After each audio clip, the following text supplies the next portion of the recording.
And good morning. We're live on the Falcons Podcast on YouTube and Twix. We're going to bring in our Facebook group real quick. That's Atlanta Falcons on SI. Get everybody going. It is Monday morning after a stormy kind of day, which in my neighborhood means I have trees to pull out of my yard again. Welcome in, everybody. This is the Falcons Podcast. It is a Monday after we've been gone for about 9 or so days after missing last week. Last time we saw you, I think, was last Wednesday. So it's been a while, but that means we are 1 week away from the opening of training camp. Almost exactly 1 week. I think it opens up next Thursday, and it's already sold out for the free tickets that people have claimed. So if you haven't gotten it, maybe you can ask a friend or go Friday or Saturday, like I'm planning on doing. So welcome in, everybody. Like I said, this is the Falcons Podcast. In case you forgot, my name is Scott Kennedy. My host over here on this side is Nick Kendall. He's in Seattle, so he's up bright and early so he can join us. So we're coast to coast with this. Nick, how are you doing? It's been a little bit.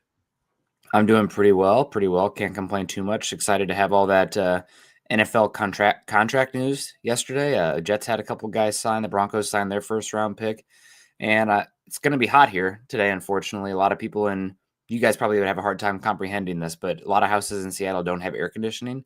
And that hasn't really been a necessity until it's been getting hotter over here in the summer, more extreme temps, and we're supposed to be 90 today. And 90 in a house that's built to capture heat without air conditioning is pretty miserable. So we have like blankets over all the cardboard in the windows, blankets over the windows, just to reflect as much light and heat out as possible. But it's going to be a hot one today, so looking forward to it dropping a bit. Yeah, I mean, even through the years, you don't need it a lot. You know, when I was a kid, in Ohio, it's like there was a couple weeks where it was too hot. You had to have air conditioning to like breathe to live. Like for dropping that on a 30-year mortgage is only a couple dollars. Put in the air conditioning, man. Yeah. But a lot of the houses in California we didn't use our air conditioning, but a couple weeks a year when I lived out in Cali, we got a nice breeze and it was nice. But by God, when it was those Santa Anas turned around and blew in from the desert, you wanted the air conditioning. Yeah. So it's a must. And no, we really can't comprehend living with that. What we set our air conditioning on in the South is what they call a heat wave in the UK. So yeah, crazy. Yeah, but it's going to be hot today. So wish us luck. Luckily, I get to go to the air conditioned office, but not the pets and not the wife. So they'll probably be hanging out. And we do have an air conditioner that works its little heart out in one room where we sleep, but not enough. But what is enough? We got our guy Michael coming in. This is a big time supporter. Thank you so much, Michael. He says, good morning, Scott and Nick on the Falcons Podcast. Good morning to you, Michael. My goodness. Yeah, Michael, thank you so much for the support. You're a big part of the show. You're here with us. That's why we call you the sunrise. You're as dependable as a sunrise, and getting up with us. Speaking of hot, we're talking about hot. Michael's out in Arizona. He's like, y'all don't know hot. And, dry heat my ass. 110 is hot. If you've ever been out in that dry heat, it's friggin' hot. Like, what are you talking about? But I've told you this before, Nick. But the first time I was in that kind of heat, I was in my 30s. It's like 2002. So I guess I was 29 going for my 30th birthday. Anyway, I get out of the pool in Vegas. It's 99 degrees outside and the wind blew. And I was freezing. I was like, I needed a towel. Where there isn't 100% humidity, the water does actually evaporate off of you and it cools you. Yes. I've never experienced that before living in the South. Here, when you sweat, you just sweat. You just get wet when you sweat. It doesn't go away. But the wind blew in 100-degree weather, and I was like, "Brr, I'm cold." I'm like, "Oh, that's the dry heat part of it. The cooling system actually works." It's called wet bulb is the phenomenon. So you got to be careful when it's like tropical level humidity with heat. You can be in trouble in a hurry if you're doing manual labor. I spent 6 days in Fort Myers, Florida. It was warm, but hell, it's been hot here in Atlanta too. So, but Michael was coming in hot for us today. Certainly appreciate it. And Austin, good to see you too. Austin, is it fries or freeze? So let us know because I read it as fries, but it might be freeze. He says camp's just 1 week away. Yeah, next Thursday. The Drake contract, because he's probably the next on deck for the next mega contract, will be huge next offseason when it comes around. I'd like to get it done a year sooner, but after year 4 as a precedent, cap keeps going up, record contracts every year. So, they'll talk about it. They're probably not in any big hurry. This was, we're talking about this because Garrett Wilson the receiver in the same class as Drake London with almost identical numbers. Both of them have had iffy quarterback situations for their 3 years, and they're both the top 2 productive receivers in the class. Garrett Wilson has him by 200 yards, and Drake has 1 more touchdown. So they're neck and neck. Mm-hmm. And Garrett Wilson just signed a 4-year, $130 million deal with 90 guaranteed. So what that ends up being is a 3-year, $30 million deal per year with a club option on it. But it is an extension.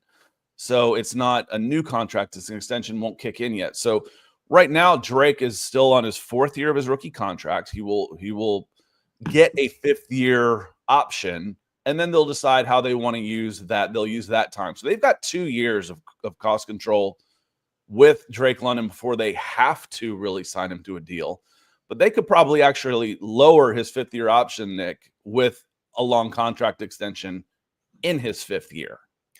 Yeah, if they wanted to do that, that happens a lot of times. Or you can just do the extension where you have the extra year just built on top of it, and you don't really change what that 5th year looks like. That seems to be a lot of what teams are doing nowadays with the rookies. Falcons did that with AJ.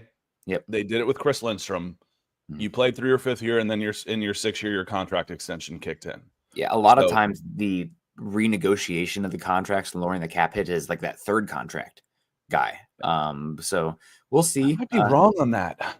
I thought Lindstrom and AJ were or are playing on did play on their 5th year options, but I'm not 100% sure I got that right. So help me out. But in their new deal kicked in their 6th year. I'm pretty sure, but not 100% on that.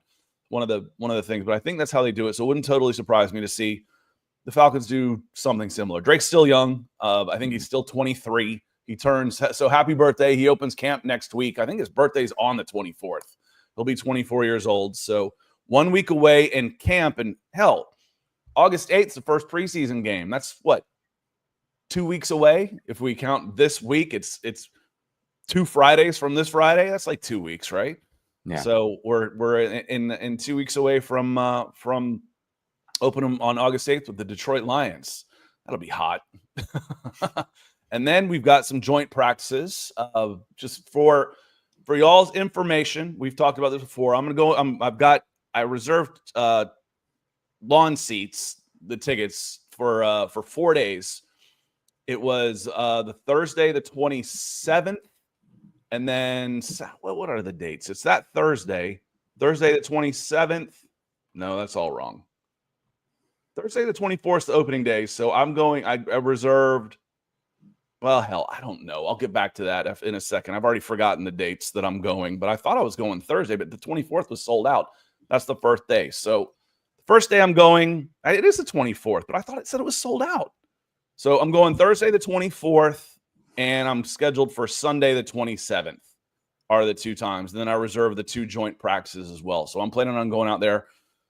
For coverage, we've got 2 people for the website and stuff. I've got 2 guys going out there as well for the camp the whole time. So we got you covered. John Harold, good to see you. Says, good morning, Scott and Nick and Falcons family. I'll be bouncing around today delivering Mitsubishis. So like what? The Outback or, some of the Highlanders or like big TVs. I used to have a big Mitsubishi TV or one of the new 3-row SUV Mitsubishis looks pretty good. I saw a couple of them on the road this weekend. So be careful out there. Hope you're doing well. AJ's here. He says, morning, everyone. I saw some on Twitter speculate Drake's camp want to wait a year on an extension, thinking he can have a big year and get more money next offseason. Is there any truth to that? I don't think they're in any big hurry. Again, this is year 4.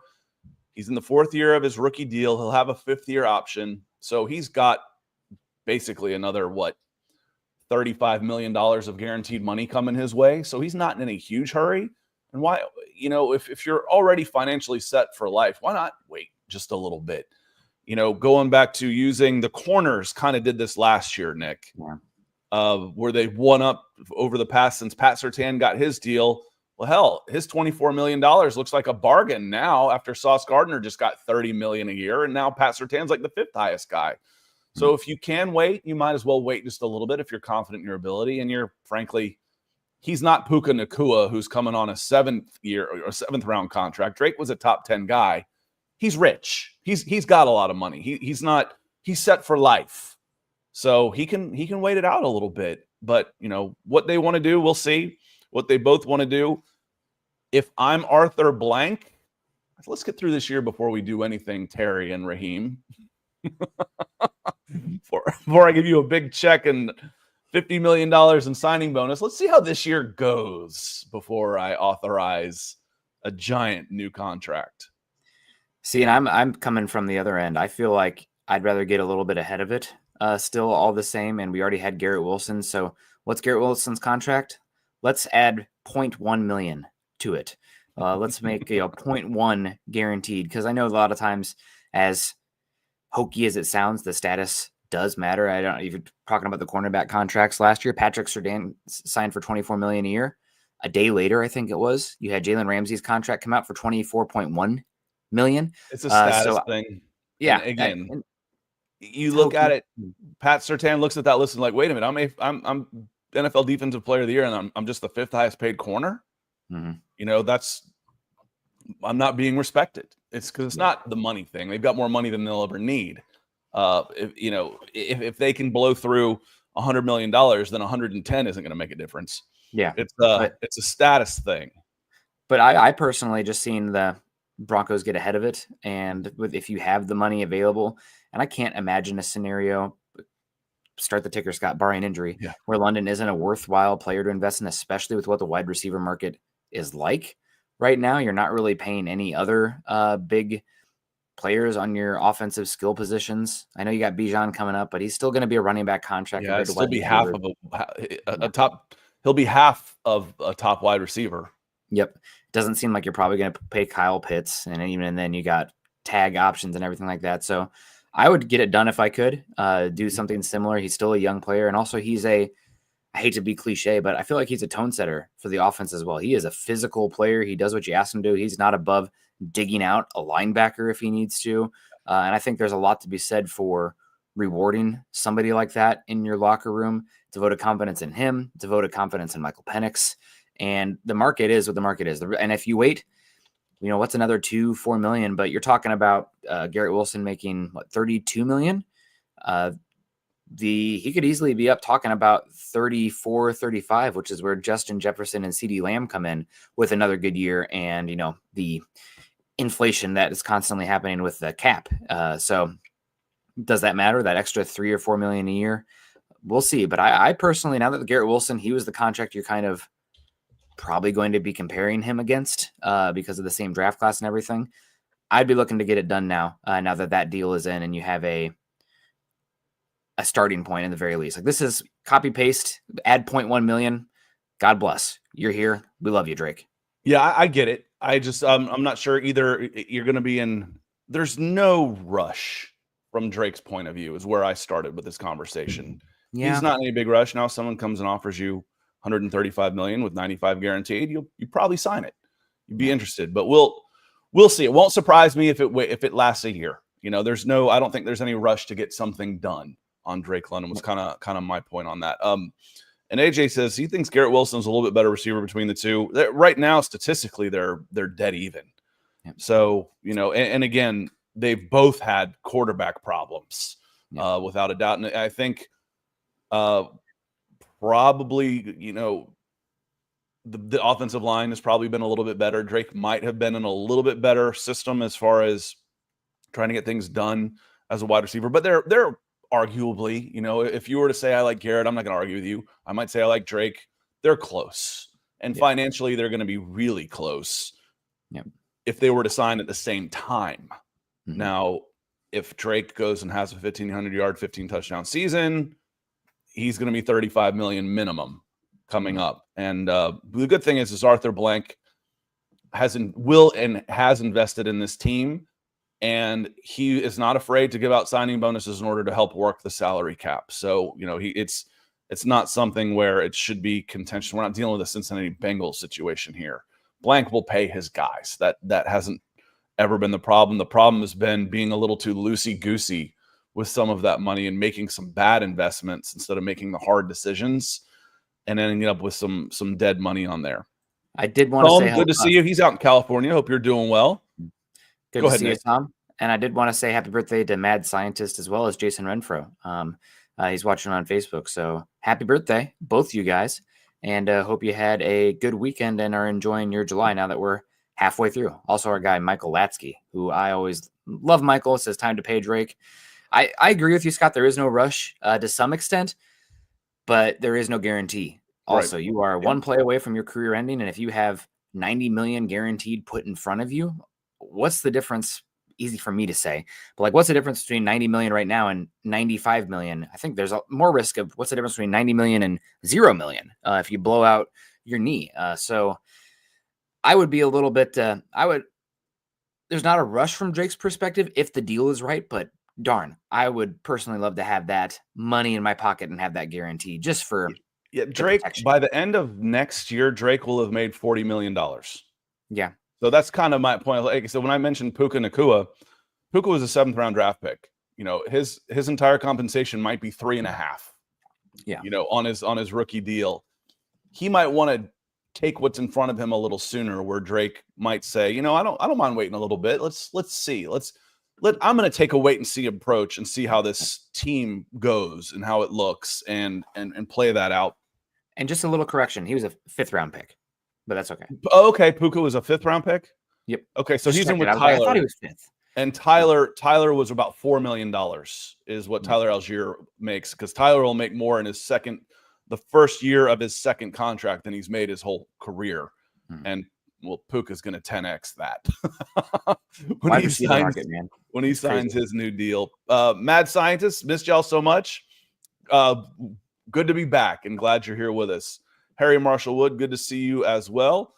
Carrie, hope you are doing well. It's just congrats on your Chelsea. It's not a coincidence. I brought out the Chelsea mug today, winning the Club World Cup. 50 more days till NFL football and only 7 days until training camp for us down here in the South. Some people have already started. And it was a good showing, I think, once for the Club World Cup, which is basically an exhibition tournament. It's not really a huge thing. But here in the States where it was hosted, it was a good showing for the Americans' love of the game and support of the game once they got into proper time slots and the money wasn't as crazy. Like Chelsea was here in Atlanta playing an MLS team at 3:00 on a Monday, and the tickets were $200 each. I mean, the place was empty. I mean, it was empty. I'm like, no, that's not on Americans. I promise you that. That's on them for being greedy like that and the time slot and everything. It was a bad matchup, bad time, bad prices, bad turnout. Wow, what a concept. Nick, you want to grab Jerome real quick? Yeah, Jerome says Drake deserves whatever he gets. He has gotten better every season. His trajectory reminds me of a more productive Roddy White. He's more physical than Roddy White. Granted, I wasn't really enjoying. I knew the name, but like London Roddy was physical, but London, maybe it's the time difference and how the game has evolved. But he can actually. You're muted still, Scott. Yep. Yeah, Roddy was like a state champion wrestler. Roddy had to learn how to play the game, and we credit Joe Horn with that. Roddy was a monster. He just wasn't that big. Like physically speaking, Drake's a lot bigger, but as far as toughness goes. You can put Roddy in there with Hines Ward and people will be like, really? Because people think of Hines Ward as being an animal like that. Roddy was a beast. He was just 6 foot, 200 pounds. He was a beast. Yeah. Well, my point is Drake is so big and physical that he blurs the line between tight end and X receiver. And with that usage, and especially with where NFL teams are going with hybridization of 11 and 12 personnel, he is a useful piece and a very good player. So I'm with you. I don't see there's any reason to wait. It's kind of like, you love the girl, right? You've been together now 3 years. Let's wait another year to get the ring. You have the finances right now. You already know that you want to be committed. Get it done, and hopefully she'll say yes. I don't know what we'll the ring you needed. Like I said, I understand if it ends up being a little bit longer. There's no like panic though. It's calm about the it's like he wants to be here. We want you to be here. We got the money. Let's get this done. But I don't think there's no rush to get it done. But I think it would be beneficial for the Falcons to get it done sooner. Sooner rather than later, without a doubt. I agree with you on that. Yeah. And to that point, Scott, I wouldn't be surprised at all if in the next week we heard a contract announcement from them. Now that Garrett Wilson's came out, there's no doubt they've been talking this offseason about what that could look like. And probably a little bit of a game of chicken to see what somebody like Garrett Wilson could get, just the wide receiver market in general. That domino fell. We're not waiting for CeeDee Lamb. We're not waiting for Jamar Chase, T. Higgins. DK Metcalf contract came through. Ayuk last year. We have a baseline, what we're looking for, and we know what the neighborhood is. So now that he's going to be coming back to training camp, that's a lot of, we saw it yesterday. That's a lot of time where movement is sparked. So I wouldn't be shocked at all if we're talking about a deal in a week. You're in that class, Nick, where I think clearly, financially speaking, the top two guys are Garrett Wilson and Drake London. Because if I go to look at that draft class and sort by yards, number 3 is George Pickens. Would you feel comfortable giving George Pickens $90 million guaranteed on a 4-year deal right now, or anything like Drake London? No, but he's a little bit of a loose cannon. I want a 1-year deal him. Yeah, I'd want a 2-year deal. I'll give you 2 years and $70 million with 30 guaranteed. That's a 1-year deal, y'all. Is what that is. And then we'll renegotiate if you earn it. I'd want him on 1-year guaranteed deals. Call it what you want to. It's a 3-year, $90 million contract with $30 million guaranteed. That's a 1-year deal. That's a 1-year deal. And then next comes Chris Olave. He's next. Olave. Apologies. Olave. Yeah, no, I'm not doing that to Saints fans on purpose. It's just my own ignorance. Chris Olave. And I know that. Chris Olave, would you feel comfortable giving him a giant long-term contract? No, I wouldn't. And after watching, who were they playing last year? Was it the Buccaneers that were taking those cheap shots at him? It was just where, I mean, I feared for his health. Like, there were a couple shots on there that was just like, that's just dirty football. And, and this is after he'd already come back from his concussion. I wouldn't feel very comfortable about giving him a long-term deal right now for health reasons. Next on the list was Trey McBride. Trey already got a big deal, didn't he? He got one this summer too, the tight end. Then it falls off just a little bit. Alec Pierce with the Colts has been good. He's a second-year guy. Romeo over at Green Bay, and Christian Watson is next over at Green Bay, and he's battled injury problems. So the guys that you would invest in, Garrett Wilson, Drake London, Trey McBride, 2 of those 3 have already gotten contracts. Yeah. So I'm with you on that. Like I said, I don't think there's any rush, but there's no reason not to either. Kind of to your point, unless there's something going on, and it certainly seems like Drake enjoys playing where he's playing. He's been embraced by the city, California kid, and he's been embraced by the city, and this city loves Drake London. You find a Falcon fan that says bad things to say about Drake London, and I don't think you got a Falcons fan. Yeah. No, he doesn't quite make up for missing on Jamar Chase and taking Kyle Pitts, but he certainly softens that blow because he's a damn good player and does everything the right way. So, yeah, I think get it done. You have the benchmarks there now to build the deal around. You don't have to copy paste it exactly, but, maybe plug it into ChatGPT and say, increase this contract by 1%. There we go. We got Unnormalized coming in and saying, fellas, good to see you. Cool picture. Yeah, I hope you're having a good July. James in the house. Good morning. Good morning, good James. To see you, James. Chris says, good morning, everyone. I hope that baseball went well for your son, Scott. Yeah, they went 4-1. I think he batted 500, and I use a benchmark of a 1,000 OPS, and I think he was 1050 down there. We have a lesson here in a little bit. He's not free with his hand. He is so strong, and he's so fast that right now he's hitting like a slap-hitting leadoff guy. And I was telling him, like, dude, you look stiff. You look like you're trying to, like, check your swing. Like, you might have to check it. Just let it fly. Man, he hit one just foul in the trees, 300-something feet. That it was a bomb. I'm like, just foul. I'm like, all right, now you're getting there.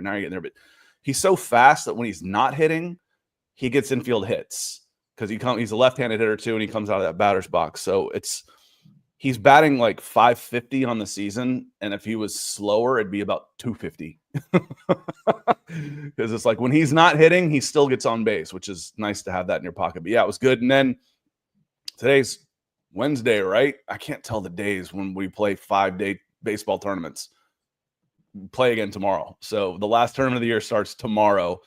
The the Wood Bat World Series, or it's like the WWBA World Wood Bat something. I don't even know what it is, but it's the 16U, Nick. I told you the 16U had 380 teams in this tournament last week. $3,750 per team for a cool $1.4 million in entry fees alone for one tournament, one age group. Yeah. Michael Quintana, that feels like a new name. He says, Oklahoma Falcon fan, can Kurt be part of the team without being around the team? Technically, yes. They could basically mothball him. I don't think they're going to do that with Kirk Cousins. I think they're going to have him go through and play the good soldier. You'll be out of here in a year and be ready to go in case we need you. That seems to be what it is right now. Yeah. Yeah, Subaru's the Outback. I think Mitsubishi's the Outlander. You're talking to the wrong guy for that one, Scott. John had it. The Outlanders. Yeah, Outlanders. Yeah. John would know. I knew it didn't sound right when I said it, but it's out something. I'm off on Olave, Outlanders. Until I'm out of practice. I've been out for a week. I got to knock the rust off, y'all. Apologies. I just want a hybrid Toyota 4Runner, the orange one. Those are sick. Maybe with a car top camper for when we move to Colorado. That's what my sight's on. We got a Jeep Patriot. Natalie's making postdoc money. It's not good enough. Daycare. Oh my God, it's got daycare out here. Second rent. There's not enough engine in that Patriot. No, and it's too underpowered. Yeah.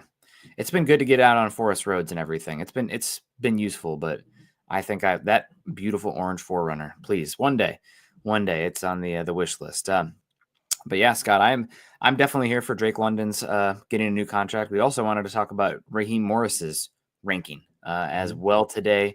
I haven't seen where he falls exactly, but I'm guessing it's probably he was 23rd in 2024. Where do you think he is after a year with the Falcons? 26. Knowing that Aaron Glenn's new, Kellen Moore's new, Brian Dable is still in it, Schottenheimer's new, Brian Callahan with the Titans is new. Let me see. Gannon's still there. Ben Johnson is new. Dave Canales is returned. Shane Steichen is returned. So where do you think he is on this list? 20. You said he was 23rd? He was 24. What did I say? He was 23rd in 2024. That's where the 4 came in my mind. I'll go with 26. He was 27th. So okay.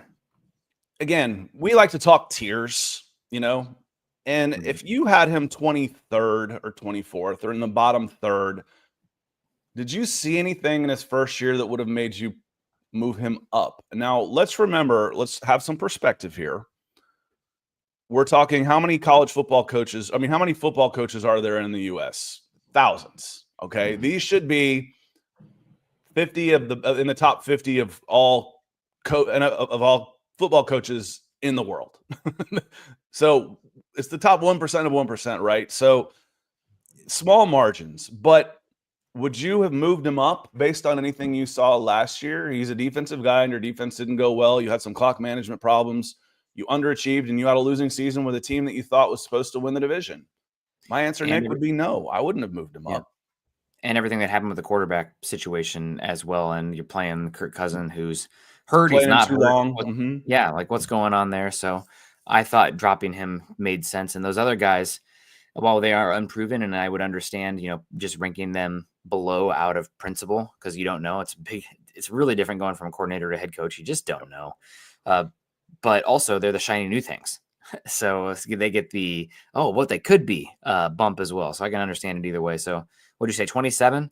It makes sense for me. Now, granted, it is an indictment for what we saw last season, but also it's a 1-year sample for him there. Mm-hmm. Second time head coach, but 1-year sample in Atlanta. It could fluctuate a lot still. So it's not a death sentence by any means, but a second year like last season and might be gone. If he doesn't move up, if he's not moving up this coming year, he's moving out. You can't be 27th again. And if you make the playoffs, you're going to move up 10 spots, as a playoff coach. So I think I think it's fair. And I think it was Cody Benjamin said, for a team that was supposed to be a quarterback away into 2024, and then you got 2, the young Falcons have a lot of questions after Morris's situational calls contributed to another playoff season in Atlanta. If Michael Penix delivers under center, the tides could turn. And again, we saw some of the non-timeout in there and some of that, but the biggest thing to me was the quarterback management. Cousins should have been put on the bench after the Broncos game. Going into that bye week, that to me was the biggest decision, and we have the benefit of hindsight on this one, and I'll freely admit that. But the biggest decision that Raheem Morris faced in 2024 was Kirk Cousins, and I think he dropped the ball on that one. I think he should have been benched going into that bye week, get Michael Penix 2 weeks ready to go, and helps save the season that was starting to spiral.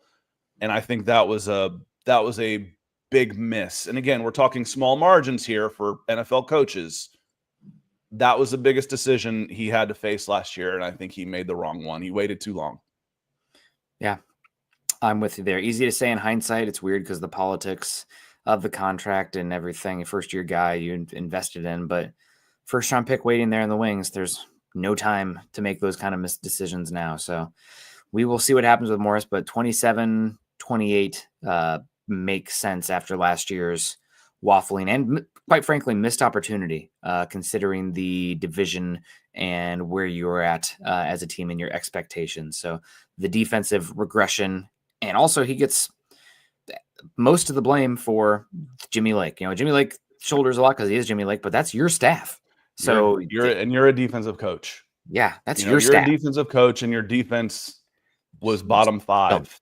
Yeah, that's okay. That's part of, and it wasn't all personnel on this. I put a lot of Dan Quinn's and Mike Smith's poor defenses on Thomas Dimitroff.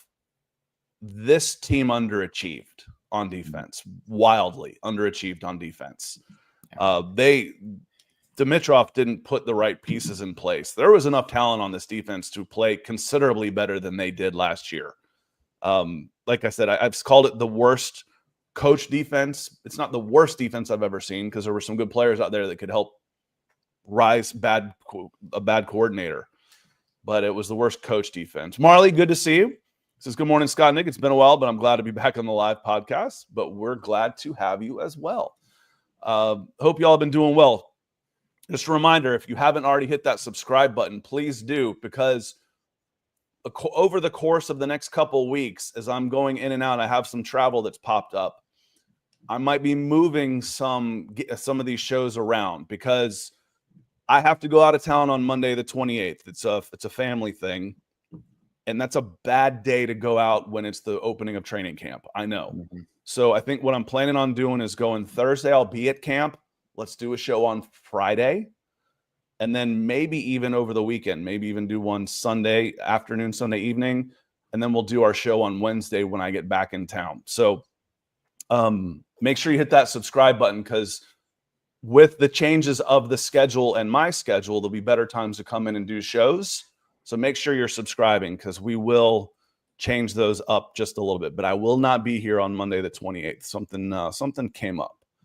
Let me see. Matt, good to see you as well. Go ahead, Nick. Yeah, I said I'm not sure if I'll be there for those. I'm not sure exactly what my schedule looks like.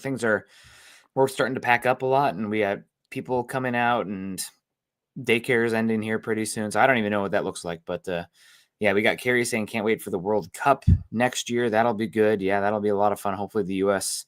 shows out pretty well. I have my Germany flag hat behind me too. I'm a big fan of Das Minecraft. Bryce coming in says, which QB do we think we see in preseason? Kirk, Easton 6, or some Penix? Man, that's crazy to think about seeing Kirk Cousins in preseason. I think we'll see some Penix. I'm guessing we'll get a heavy dosage of Easton Stick. Wouldn't you play Cousins? I mean, you got to try and showcase him and show that he's healthy again. Yeah, it's just weird to think about what that looks like and everything. But I guess we're well past it being awkward. He is on the trading block. You do not increase his trade value by shelving him. But you could tank it completely by playing him. But that's it's already pretty low, or else he would have been traded. There's not a huge market for him right now. you've got really nothing to lose by playing him. Yeah. Well, what if he gets hurt? Well, he's your backup anyway. And you would rather him, and he's got to get some reps. I mean, the last time we saw him, he looked pretty awful. Yeah. He's got to get some live reps out there. I think we'll see some. I'll see some Cousins. Yeah, you got to be careful though with him. You don't want him running into defensive players. My ankle, the guaranteed money. You can't. We're good now. Luckily, he doesn't have any guaranteed roster bonuses anymore. That one already hit. That anything that guarantees through injury. I'm always the guarantees through injury. I'm always curious about how that might play into it for him. We got Matt coming in. Cool picture, Matt. In like the Grand Canyon there. Is that Bryce Zion? Cool spot. Love the perspective there. I've been getting out on a lot of hikes with the little guy. Took him on 8 mile, 3,000 plus hikes the back-to-back weeks. So still have chicken legs, Scott, and absolutely no bump. I don't know what I can do there. But yeah, he says, how do you guys feel about Cousins after watching the new quarterback show on Netflix? I'll be honest, this is just my reality. I don't have much time to watch too much TV. And any TV I do watch that's not football during the football season is agreed upon with my wife. So I don't think she'd be very interested in the quarterback Netflix show. So that's just no time for that, unfortunately, right now in this part of life. But I'm all ears if somebody has a takeaway on it. There isn't anything that has surprised me. We knew one of the reasons he came to Atlanta was because he thought that they were going to go all in and try and win, and they didn't. They drafted a class to redshirt. So, that we knew that. We knew that after the fact that he got hurt against New Orleans and covered it up. And again, some people really hold that against him because it makes you feel better about, this is all Kirk's fault. Every player that has ever stepped on a football field in the NFL does the exact same thing. So I don't care. It's up to Raheem Morris. I mentioned earlier, I think that was his big mistake. It's up to the coaching staff to say, dude, this guy's hurting the team. Something's obviously wrong. I can put a spin rate. They've got velocity and spin rates at practices, certainly in games for data on players. Oh, his velocity on the hard throw went from 75 to 68. Something's wrong.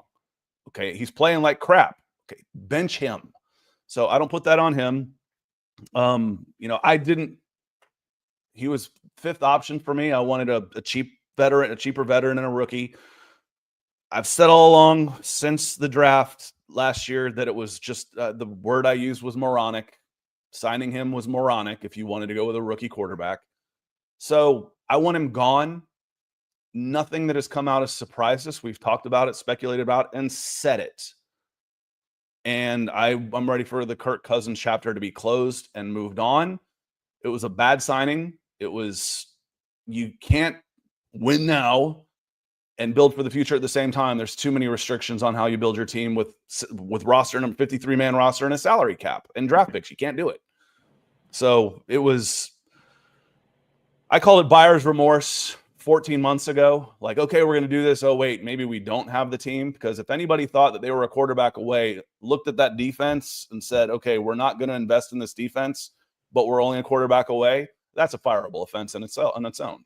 Yeah. So I'm ready for it to move on. There wasn't anything that came out that was surprising to us or should be to you after we've been talking about this for a year. Yeah.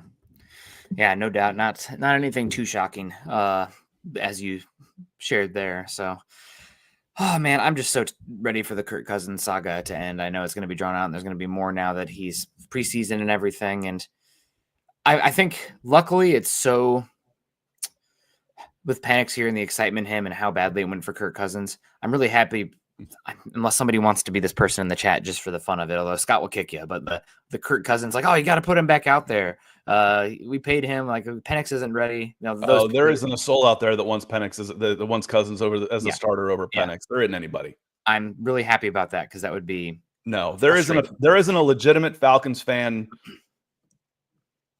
Period. I'm going to say in Atlanta, there isn't a legitimate Falcons fan that wants to see Kirk Cousins start week one. There isn't a one. Not a one. We might not all agree on some things. We all agree on that. Thank goodness. Otherwise, you're just trolling on that one. This is kind of funny, and he's probably not wrong. I don't think Raheem is the best coach in the state. Kirby Smart or Raheem Morris.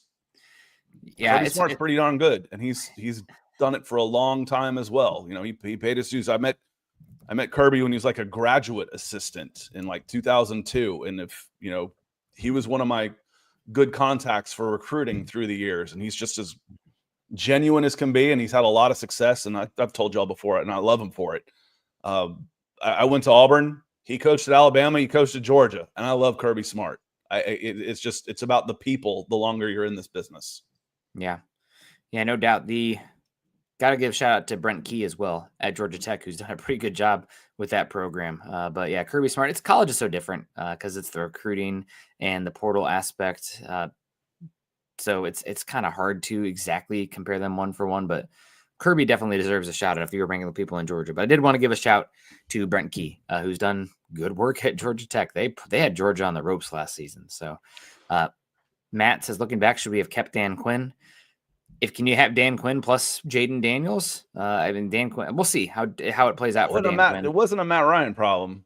No, I know, but Jaden Daniels with the rookie contract and everything looks pretty good. It was time to move on Dan Quinn as well. But the problem here was, Matt, is when they fired Mike Smith, the Falcons' winningest coach of all time, Dimitroff should have been out the door with him for building such an imbalanced team. And that team imbalance, despite it was so good on offense that they could win a lot of games, but the team was not balanced. The running game wasn't consistent enough, and the defense obviously wasn't consistent enough, and they didn't invest well enough in their offensive line. The imbalance of that team ended up dooming Quinn in the biggest moments. And then, frankly, I said when they kept hiring Steve Sarkisian in 2017 was a fireable offense, and keeping him in 2018, the team quit. They quit, and they came out again like 0-7, 1-7 or whatever. That year, the team he was done. Right there, he was done. He lost the team right then. But that doesn't mean he's not a good football coach. It was the right move. It was time to move on. And Dimitroff should have been fired sooner. And Dan Quinn is a good football coach, but there were some things on the whole. They actually waited too long to move on from Dan Quinn. That team had run its course, and it needed a reset before 2021. Finally, when they finally made that move, that move needed to be made probably after 2018. If you're not going to fire Sarkisian, you're gone too. Yeah, which is totally understandable. Scott, I do need to run here pretty soon to get the Broncos stuff. Got a appointment, so can't be too late. But we got Pamela Johnson. Good morning, happy hump day. Good to see you, Pamela. Always appreciate you coming in. Great smile on that profile picture. So hope you're having a good one. Hope you're having a good July. Appreciate you. Yep, appreciate you being here. Go ahead and get out of here, Nick. I'm gonna go through the rest of the chat, and then I got another 5 minutes. I just can't run. Okay, yeah, we're wrapping up here. We're at 43 minutes. We're getting close. We've hit a lot of the topics we wanted to as we head into training camp next week. Good morning, Pamela. But Alberto says, if they don't make the playoffs, is this Raheem's last ride? I don't want to get into candidates. I don't know who all the candidates are yet. It'll be the next. I would want to go an offensive coordinator again. Maybe not Arthur Smith, but I might want to go offensive coordinator if they don't make the playoffs. But here's the thing. If Michael Penix has a monster season, but they fall flat on their face because the defense ends up stinking or whatnot, something like that, Zach Robinson's going to be in line for a head coaching gig. So they might do something like that. But if they miss the playoffs this year, it depends on how. But again, that would be 5 years with Terry Fontenot as your general manager. If I walked into an interview and said, here's my 6-year plan, we're going to have losing seasons for 5 years, and we're going to make the playoffs in year 6, I'd never get that job. Ever, ever, ever. Never, ever. It was a 3-year plan, and they fell down in year 3 because they banked on Desmond Ridder. I'm like, Marcus Mariota? No, that was year 2. Desmond Ridder, and he's not an NFL quarterback. And it tanked what was a pretty good team in 2023. 5 years, if they don't make the playoffs this year and have a losing season, I think there's a clean sweep of the coaching staff and the administration on this. Because again, people are like, well, he didn't do this, and he's done this well, and he's done this well. At the end of the day, if you have 5 straight losing seasons without ever having a winning season, you never would have hired him. ever. Mm-hmm. So why would it be a bad thing to say he should be fired after 5 years of no winning seasons? It's illogical. I can't walk into that job interview and say we're going to lose for 5 straight years. They wouldn't hire me, right?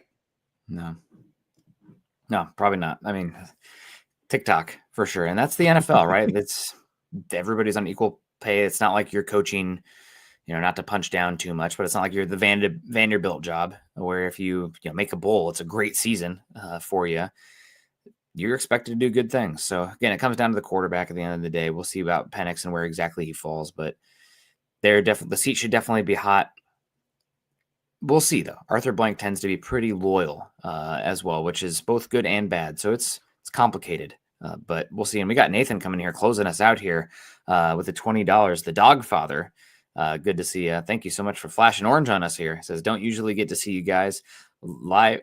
Love the show Falcons, famed for life from Erie, Pennsylvania. So appreciate you. And God bless. Thanks for joining us. You're up in my neck of the woods. I was born on Erie and then in Akron, Ohio. So I've actually been in the water of Erie, and I kind of made fun when I moved out to California. I kind of made fun of the surfers out there in Santa Monica. I'm like, I've skied wakes bigger than this on Lake Erie than what you guys are calling surfing out here, for goodness sakes. Lake Erie's cold.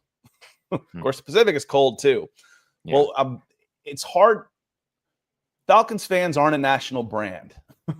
So it's a smaller family for sure. So welcome in. We're glad you found us, and we're glad you're here. And you are. We're also very happy to have someone up north. Again, it's not a widespread group like the Braves with the Superstations, so to speak, which became a national brand, and especially after all their winning, that it's more of an exclusive club, so to speak, of us who suffer together with our little self-help meetings, therapy sessions that we have here in broad daylight, to quote the Joker. Yeah.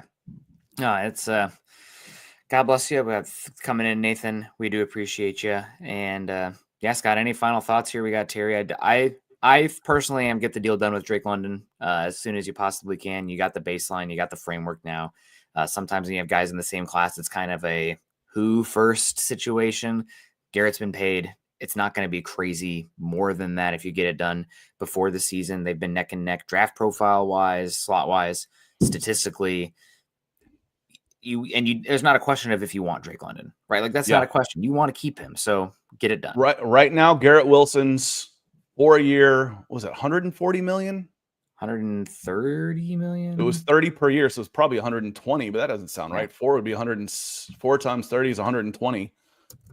But I felt like the number was different, a little bit different on that. But the guaranteed was 3 years, $90 million is the guarantee. 130. Yep. Yeah, 130. So that basically means a 40-year option, 40 million option year in the 4th year of that deal.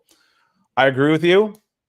Drake London is going to be a $30+ million wide receiver, God willing. We want him to be that. We want him to have that type of year over the next 2 years where he is in the range of, yes, he should be paid along with Garrett Wilson and $30 million+. That's what we want. We want Kyle Pitts to force the Falcons' hands by being a top 5 tight end this year. Do you pay him? Do you trade him? Do you tag him? Those are good things. Players playing well is the options you want to have. Raheem Morris dropping from 23 to 27 in the head coaching rankings, totally fair for going into this season. Does that mean he's the 27th best head coach in the NFL? No, it doesn't. Does it mean he could still rise off of a good year? Yes, but he didn't show anything. There wasn't anything last year where you thought Raheem Morris won this game for the Atlanta Falcons. You can point to a few things that have come around where you're like, okay, he played a part in losing this one, though. And again, a defensive team with that defense that the Falcons had with a defensive coach in Raheem Morris doesn't look good on that resume. So we're out of here, Nick. Any final words besides thank you to Michael and Nathan? Thank you, everybody in here, for hanging out, talking with us. We did miss you. I won't lie, I did enjoy the sleeping going on a little bit for just been hot here and taking care of the kid, but we're getting back to normal. Thanks everybody also for the well wishes in the month of June. It was an absolute nightmare for Natalie, but we got things heading in the right direction now and been feeling pretty good. Been getting outside. Got a few more big peaks I want to bag out here in the Pacific Northwest. Got to get back out here, Scott, to climb those. Rainier, it taunts me from my office window off in the distance. I just don't have $3,000 to toss for a glacier guide because they're expensive. I chucked that down the window. I chucked that down the car down the window in baseball. So baseball, all kinds of stuff. Yeah, and the car and bad gas in the car. That was $2,000. Thanks. So we're trying to one day. Would love to take a mountaineering course out here, but with daycare, $3,000 a month, that's yikes. So one day, but I'm getting in shape. I'm carrying my pack, Scott. People just give me these crazy looks carrying my kid up because my pack's like 45 pounds and I'm hauling up the mountain with him. And they're like, oh my God, you're a psychopath. He loves it. I'm getting out there, so we're making the most of it. And now the challenge is going to shift from I still got to do these volcanoes out here. I need to climb every 14er in Colorado. There's 58 of them. I've only climbed one 14er so far, which is Mount Whitney in California. But new places, new goals. That's not a bad way to go through life. We're going to get out of here. We will be off until Monday. We'll see you then. And then we've got training camp kicking off here next week already. So y'all have a great rest of your week. Hopefully you're not having to pull trees out of your driveway like I did. What it felt like another mini tornado coming through yesterday. But it was nice to get a little rain. It's been a little dry. So may some sun shine in your lives for the rest of the week. We'll see you next time. Thanks for being here, everybody. Peace.